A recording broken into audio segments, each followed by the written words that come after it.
ಇವತ್ತು ಅಂಬೇಡ್ಕರ್ ಜಯಂತಿ ದೇಶದೆಲ್ಲೆಡೆ ಆಚರಣೆ ಇದೆ. ರಾಜಕೀಯನೂ ಸಹಜವಾಗಿ. ಅಂಬೇಡ್ಕರ್ ದೃಷ್ಟಿಕೋನಕ್ಕೆ ಕಾಂಗ್ರೆಸ್ ದ್ರೋಹ ಬಗೀತು. ಅವ್ರನ್ನ ಎರಡನೇ ದರ್ಜೆ ಥರ ಮಾಡಿಬಿಟ್ರು ಅಂತ ಪ್ರಧಾನಿ ಆರೋಪ. ಅವ್ರು ಬದುಕಿದ್ದಾಗ ಅವ್ರನ್ನ ಅವಮಾನಿಸಿದ್ರು, ಚುನಾವಣೆಯಲ್ಲಿ ಸೋಲೋ ಹಂಗೆ ಮಾಡಿದ್ರು, ಅವರ ಪರಂಪರೆನೇ ಅಳಿಸಾಕಕ್ಕೆ ಟ್ರೈ ಮಾಡಿದ್ರು ಅಂತೆಲ್ಲ ಕಾಂಗ್ರೆಸ್ ಮೇಲೆ ಆರೋಪ. ಅಂಬೇಡ್ಕರ್ ವಿಚಾರದಲ್ಲಿ ಎಷ್ಟು ಮಾಡಿದ್ರು ಅಂತ ನಾನು ಹೇಳಲಿಕ್ಕಾಗಲ್ಲ. ಬಟ್ ಭಾಳ ಜನರ ವಿಚಾರದಲ್ಲಿ ಕಾಂಗ್ರೆಸ್ ಅದೇ ಮಾಡಿರೋದು. ಭಾಳ ಜನರ ವಿಚಾರದಲ್ಲಿ ಕಾಂಗ್ರೆಸ್ ಭಾಳ ಜನರ ನೆನಪನ್ನು ಅಳಿಸಾಕುವಂಥ ಕೆಲಸವನ್ನು ಮಾಡಿದೆ ಕಾಂಗ್ರೆಸ್. ಯಾಕಂದರೆ ಕಾಂಗ್ರೆಸ್ ಗೆದ್ದಿದ್ದು ಒಂದೇ ಒಂದು, ಕುಟುಂಬವನ್ನು ಬಿಂಬಿಸುವುದು ಹೇಗೆ ಅಷ್ಟೇ, ಇನ್ನೇನೂ ಇಲ್ಲ ಅದರಲ್ಲಿ. ಫೋಕಸ್ ಮಾತ್ರ ಅಲ್ಲಿ ಅಷ್ಟೇ ಅವ್ರದ್ದು. ಏನೋ ಬಿ ಜೆ ಪಿ ಆರೋಪನ ಕಾಂಗ್ರೆಸ್ ತಳ್ಳಿ ಹಾಕಿತು. B J P Hindu Mahasabha ವಿರುದ್ಧ ಆರೋಪ ಮಾಡೋದು, ಗಾಂಧಿ ಕೊಂದವರು, ಸಂವಿಧಾನ ವಿರೋಧಿಸಿದ ಮನುವಾದಿಗಳು. ಅದು ಇದೆ ಈ ಓಲ್ಡ್ ಲೆಫ್ಟಿಸ್ಟ್ ಸ್ಟೇಟ್ಮೆಂಟ್ ಖರ್ಗೆ ಅವರು.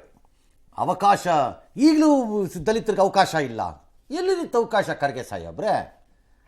ನೀವಿಲ್ಲ ಅಂದರೆ ನಿಮ್ಮ ಅಳಿಯ ಇಲ್ಲ ಅಂದರೆ ನಿಮ್ಮ ಮಗ. ಎಲ್ಲಿರುತ್ತೆ ಅವಕಾಶ? ಅದೇ ಗುಲ್ಬರ್ಗದಲ್ಲ ಆರ್ಡಿನರಿ ವರ್ಕರ್ ಶೆಡ್ಯೂಲ್ ಕಾಸ್ಟ್ ಬಂದು ಚಿಕ್ಕ ಹುಡುಗಂಗೆ ಬಿಟ್ಕೊಂಡು ಬರೋದೈತಪ್ಪ. ಎಲ್ಲಿ ಬರಬೇಕು ಅವಕಾಶ? ಎಲ್ಲಿ ಬರಬೇಕಾದ ಅವಕಾಶಗಳೆಲ್ಲ ನಮಗೆ ಬರ್ತಾ ಇರಬೇಕು, ಬಿಟ್ಕೊಡದೆ ಬೇರೆ ಅವಕಾಶಗಳು ಮಾತ್ರ ಇಲ್ಲ ಅಂತ ಇರಬೇಕು. ಯಾವ ನ್ಯಾಯ ಇದು? ನಿಜವಾದ ಅವಕಾಶ ವಂಚಿತರು ಹಳ್ಳಿಗಳಲ್ಲಿ ಕೊನೆ ಸ್ಥಾನದಲ್ಲಿ ಕೂತಿರುವಂಥ ದಲಿತ ಮಕ್ಕಳು. ಅದರ ಹೆಸರಿನಲ್ಲಿ ಮುಂದೆ ಬಂದು ಅವರೆಲ್ಲ ಚೆನ್ನಾಗಿದ್ದೀರಿ ಮುಸ್ಲಿಂ ಥರ. ತೋರಿಸ್ಲಾ ಪಟ್ಟಿನ? ಯಾರ್ಯಾರು ಮುಂದಕ್ಕೆ ಬಂದಿದ್ದೀರಿ, ಎಷ್ಟು ಚೆನ್ನಾಗಿದ್ದೀರಿ ಅಂತ? ಆ ರಾಜಕಾರಣದ ಹೆಸರು ಹೇಳ್ಕೊಂಡು, ಅಥವಾ ಅದರ ಹೆಸರು ಹೇಳ್ಕೊಂಡು ಅಧಿಕಾರಿಗಳಾಗಿ, ಅಥವಾ ಅದರ ಹೆಸರು ಹೇಳ್ಕೊಂಡು ಬಿಸ್ನೆಸ್ಗೆ ಬಂದು ಮಾಡಬಾರ್ದು ಅಂತಲ್ಲ. ಬಿಸ್ನೆಸ್ನ ಎಂಡಿಗೆ ಎಲ್ಲೂ ಹೋಗಿಲ್ಲ. ಆಮೇಲೆ ನಿಮ್ಮಿಬ್ಬರದು ಎಂಡ್ ಆಗಲ್ಲ. ಈಗ ಅವರು ಅಂಬೇಡ್ಕರ್ನ ಚುನಾವಣೆಯನ್ನು ಸೋಲಿಸಿದವರೇ ಕಾಂಗ್ರೆಸ್ನವ್ರು, ಅನುಮಾನ ಇಲ್ಲ. ನೆಹರು ಹೋಗಿ ಎರಡೆರಡು ಸರಿ ಕ್ಯಾನ್ವಾಸ್ ಮಾಡ್ತಾರೆ.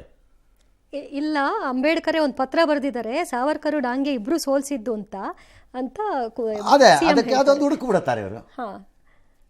ಸಾವರ್ಕರ್ ಡಾಂಗೆ ಸೋಲಿಸಿದ್ರು ಅಂತಾನೆ ಇರ್ಬೋದಪ್ಪ, ಇರ್ಲಿಪ್ಪ. ನೆಹರು ಯಾಕೆ ಹೋದ್ರಂತಲ್ಲಿ ಹಾಗಾದ್ರೆ? ಆ ಪ್ರಶ್ನೆ ಹಂಗೆ ಒಂದು ಕಾಫಿ ಕುಡ್ಕೊಂಬರಕ್ಕೆ ಹೋಗಿದ್ರ ಟೀನ? ಹಾಗೆ ಇವರು ಕಾಂಗ್ರೆಸ್ನವರು ಗಾಂಧಿ ಕೊಂದವರು ಅನ್ನೋದು.